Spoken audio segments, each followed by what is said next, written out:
Assalamualaikum warahmatullahi wabarakatuh. Selamat datang di video learning jurnal kita hari ini. Dalam proses pembelajaran agenda 1 hari kedua, kita akan membahas isu kontemporer yang ada di dunia kampus. Dalam dunia akademik, integritas dan kejujuran merupakan pondasi utama. Namun, sayangnya masih ada dua isu yang sering muncul di lingkungan kampus kita, yaitu plagiarisme bahkan oleh dosen dan kurangnya penggunaan alat bantu manajemen referensi seperti Mendeley oleh mahasiswa.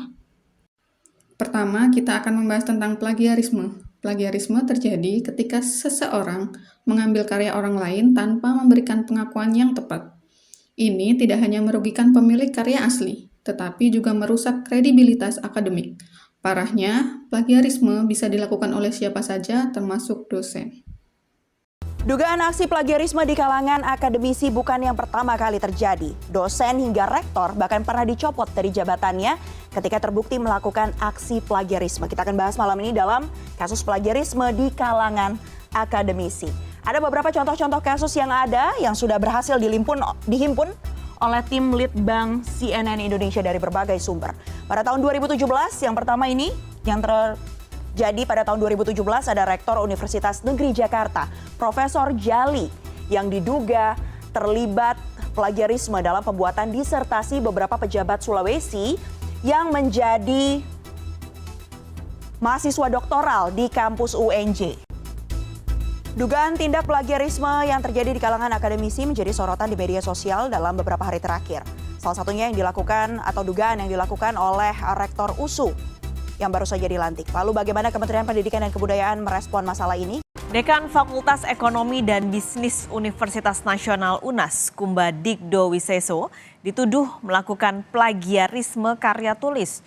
Kumba disebut melakukan plagiarisme berat dalam publikasi ilmiah. Koordinator Kaukus Indonesia untuk Kebebasan Akademik atau KIKA, Satria Unggul Wicaksana Prakasa menyebut, Kumba mengunggah karyanya di Journal of Social Science 2024. Kumba diketahui melakukan plagiarisme setelah pengecekan di perangkat lunak Turnitin. Dalam pengecekan, hasilnya diketahui kesamaan sebanyak 96 sampai 97% dalam 3 artikel. Dosen seharusnya menjadi teladan dalam menjaga etika akademik. Isu ini menjadi tantangan bagi dunia akademik karena tindakan ini mengabaikan prinsip dasar kejujuran ilmiah yang harus selalu dijunjung tinggi.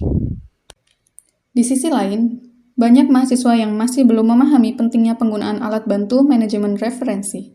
Mendeley, salah satu aplikasi yang dirancang untuk memudahkan mahasiswa dalam mengelola citasi, seringkali diabaikan. Padahal penggunaan Mendeley dapat membantu memastikan referensi yang akurat dan mencegah plagiarisme secara tidak sengaja. Kurangnya pemahaman ini seringkali membuat mahasiswa melakukan kesalahan dalam citasi. Mereka mungkin tidak sengaja melakukan plagiarisme karena tidak mencantumkan sumber dengan benar, atau kesulitan mengikuti format citasi yang tepat. Kurangnya pemahaman ini seringkali membuat mahasiswa melakukan kesalahan dalam citasi. Mereka mungkin tidak sengaja melakukan plagiarisme karena tidak mencantumkan sumber dengan benar, atau kesulitan mengikuti format citasi yang tepat. Dengan menggunakan Mendeley, mahasiswa bisa menyusun citasi secara otomatis, menyimpan artikel, dan mengelola referensi secara profesional. Ini memudahkan mereka untuk fokus pada substansi penelitian tanpa terbebani oleh aturan teknis penulisan. Baik dosen maupun mahasiswa, kita semua bertanggung jawab untuk menjaga integritas akademik dengan menjunjung tinggi kejujuran. Jadi, mari kita hindari plagiarisme dan mulai menggunakan alat bantu yang tepat untuk mendukung penulisan akademik kita. Dengan begitu, kita tidak hanya menjaga integritas pribadi, tetapi juga menjaga standar akademik yang tinggi di lingkungan kampus. Terima kasih telah mengikuti Learning Journal hari ini. Sampai jumpa di jurnal berikutnya. Wassalamualaikum warahmatullahi wabarakatuh.